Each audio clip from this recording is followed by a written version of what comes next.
Hello to you all. This is Just Breathe, and I have kind of a lot of things on my mind today. So I'm just going to kind of cut loose and let the mad ramblings begin. So, the 250 celebration, aka the birthday party, happened. And from what I understand, it was much worse than I expected. I didn't watch it live. I only learned afterward that UFC fighter Josh Hockett shouted out some horrific thing about Michelle Obama's gender. During his post fight interview, after defeating Derek Lewis, he grabbed the mic and ended his victory speech with Michelle Obama is a man. Am I right, America? And I'm not surprised. And my outrage has simmered down just a little bit, but I think every decent person's outrage is beyond anything right now. Where do you even begin? To call this just another example of this administration's racist and misogynistic agenda misses the point.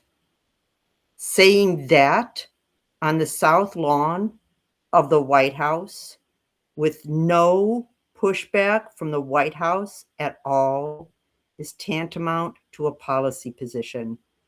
It is staking the white Christian nationalist flag in the ground and taunting the rest of us to come and take it. The racist intent is obvious, and the anti-trans jab is as lazy as it is cruel. It's childish in its execution, but the impact is anything but. What matters here is the deliberate dehumanization, not just of Michelle Obama, not just of Black women as a whole.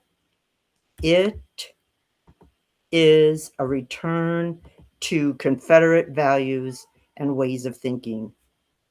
To stand on the South Lawn and reduce a former First Lady to a slur is to throw down the gauntlet of white supremacy. It's a declaration that no achievement, no dignity, no service to this country can protect you from being dragged back into the mud of racist mythology. It is an attempt to say your humanity is conditional and we reserve the right to revoke it at will. We refuse to acknowledge your humanity, your life. And here's the part we cannot ignore. The silence was the message. The silence of the White House was the message. The lack of pushback wasn't an oversight. It was the point. When a racist, misogynistic, anti-trans slur is shouted on the South Lawn, the response is a smirk, a shrug, or a camera pan. That silence becomes state-sanctioned. It's not just that it signals to the base, this is okay, or even that we're looking for more of that. The am I right, America, screams to the country that this is the new norm. It's a verbal assault weapon pointed to the usual targets: Black women, trans people, anyone outside the white Christian nationalist definition, not a religion. White Christian nationalism is not a religion. That the government will not defend your dignity, your safety, or your humanity. Silence is not neutral.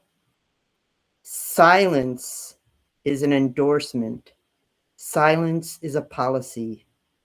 It is a status quo, more of the same.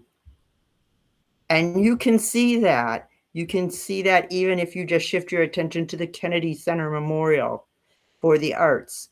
So they took Trump's name down, but they still have tents over the area where his name was. Like they think they're playing some sort of Jedi mind trick. If we do not see it go down, if no one sees it goes down, then did it really happen? So he can save face. He literally covered up the fact that it was removed. Another cover up, but this time for a different kind of reason. He's trying to hide something that he actually did right. It's the same kind of gaslighting as the Michelle Obama call out. The silence, the cover up, pretending it did not really happen. A typical Trump gaslighting of the highest order. A kind of mind fuck. But I want to move on because there's more that I have to say. So I have to make a hard turn here, and I'm going to go on to some other things. I want to real quickly do a shout out to the Knicks for winning again. Go Knicks. The whole country was behind you. And I want to say a little bit about how they pushed past Trump's bad vibe and went on to win. They remained focused, and that's what we have to do. It's the attitude we need to win going forward. I think that the same thing happened to Joe Biden. I think Trump's bad energy is partly responsible for what happened.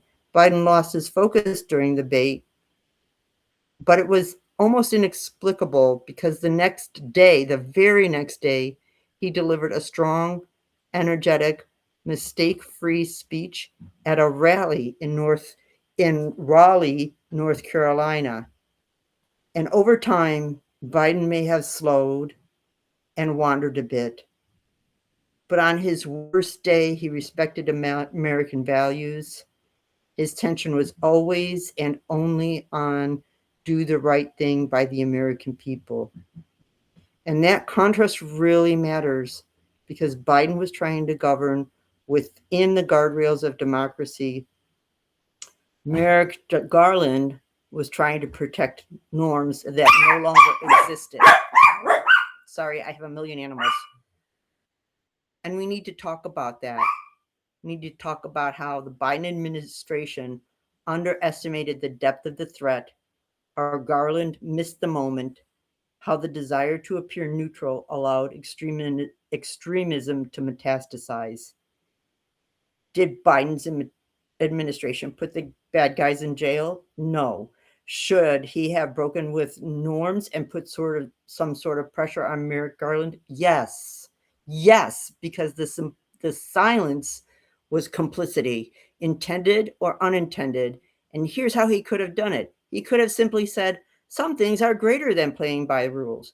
If the rules interfere with justice, then we need to go around our norms and recognize the moment we are in. And right now, this moment calls for justice. And there are those who would say, well, that's tipping the scale. And maybe that statement is true. It is tipping the scale. But that scale was broken then, and it is fucked right now. And that brings us to the moment again now. The scale is broken. A finger on the side of justice will only even the weight. It's like saying, if I have 10 stones on one side of the scale and 10 feathers on the other side of the scale, the weight will be even. No, it won't. We need a lot more feathers to make the scale even.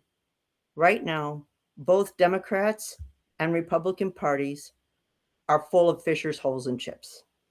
And despite this, the Democrats need to understand the party they are facing in the elections coming up. And they need to understand the party they have been as well. We are no longer living in a time when Israel is our friend, our ally, and in need of protection from us, like people like Chuck Schumer say. They are on the wrong side of the Israel line. Who knows why he or they will not admit what happened in Gaza was a genocide over a land deal? I don't know, and I don't care. And Schumer is not the only leader we need to look at. We have leaders in the Democratic Party right now, like Jim Himes, that are selling out. Jim Himes' post to X about, what's his name, Jay Clayton, as the appointee for the DNI is this, and this is direct quote. I've known and respected Jay Clayton for decades. His intelligence, temperament, and deep commitment to public service will make him a terrific DNI. Had this nomination been made a week ago, lots of pain might have been avoided. And that is a slap in the face to democracy. Clayton is unqualified. He has no intelligence background. It's like saying you are qualified to be Secretary of State because you are a great pianist. His intelligence and temperament are not a substitute for spy experience. Another thing about Himes, he was one of the first people that jumped on X and started calling for Biden to step down after the debate debacle. At a time, at a time, at a time when we needed unity, he created chaos. Instead of recognizing that Democrats needed unity first to save democracy, he created chaos. And look where that got us. It got us here. Joe Biden's record, of public service is unrivaled. His accomplishments are immense. His legacy as a great president should be secured, but instead of doing the right thing, standing by Biden, or even pushing Kamala Harris into the race sooner, he left the county to soldier on in the face of horrors promised by Donald Trump. Okay, so there's a piece missing. In other words, Jim Himes, instead of pushing for Biden or Kamala Harris to enter the race, he left. He sold us out. And we were left to face the horrors promised by Donald Trump and Project 2025. And Jim Himes knew about Donald Trump and 2025, and he pushed Biden out of the race and didn't support Kamala Harris.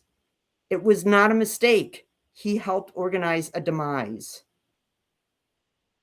Also, with leaders like Cory Booker, Hakeem Jeffries, and Chuck Schumer, who do not speak up forcefully against Trump and haven't been able to whip votes or appeal to the hearts and minds of those who are on the outskirts of MAGA and independents, we will never get justice for the Trump crime family's illegal activity.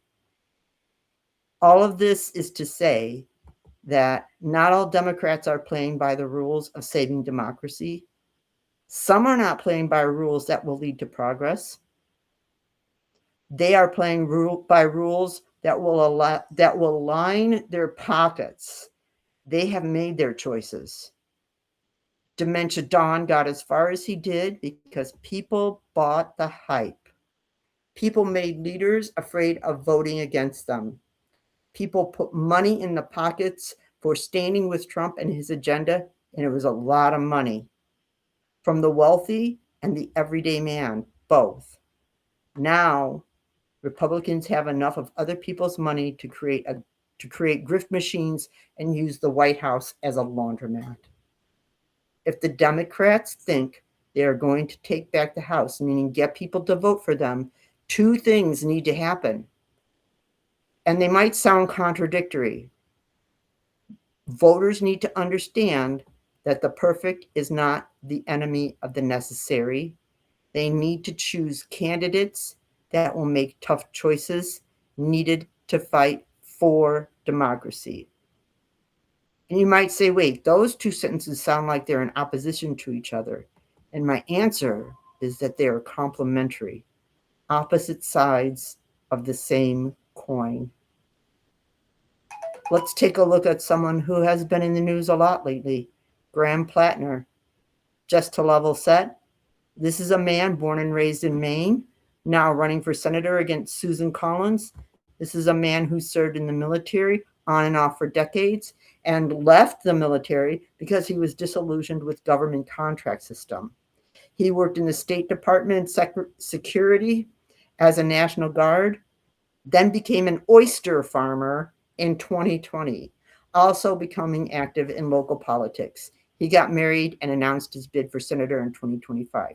He's running on a financially progressive platform, universal health care, affordable housing, strong labor unions, and reducing the power of billionaires. And that should sound familiar. It worked for the mayor of New York. People responded immediately. His announcement video went viral, and they have stuck by him in Maine ever since, despite a questionable tattoo, some unseemly texts and posts, and some old girlfriends resurfacing with not so great stories. Other girlfriends, though, say he was a good guy and they are still in touch. And what that means is this is a candidate who has demonstrated that he has the chops to stand up to Trump, to MAGA, and to corporate billionaires. He is not just flawed, he is perfectly flawed. Will he do what he says? We don't know. John Fetterman seemed like a good choice until he wasn't.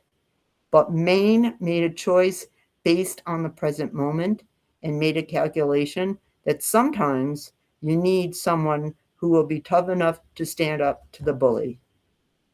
Biden stood for his principles. He was tough. He stood for something. But what was his ultimate failure? His principles got in the way of the moment. When he needed to speak up, the moment went unanswered. This is the through line for the whole thing I'm talking about here. The slur on the South Lawn, the tents over the Kennedy Center, the spectacle of the UFC fight, the bad energy debate, the institutional hesitation of the Garland years, they're all part of the same story. A story about power, perception, and the fight over who gets to define reality in America. What all of this means is that we're living in a moment where the old rules no longer protect. After all of this, you can just breathe, because this is Just Breathe, and you can find me here at Substack, on Substack at obimaya.substack.com, and Obimaya is Obimaya. But all my other handles are Just Breathe. Thank you for listening to a mad woman ramble, and have a great night. Bye-bye.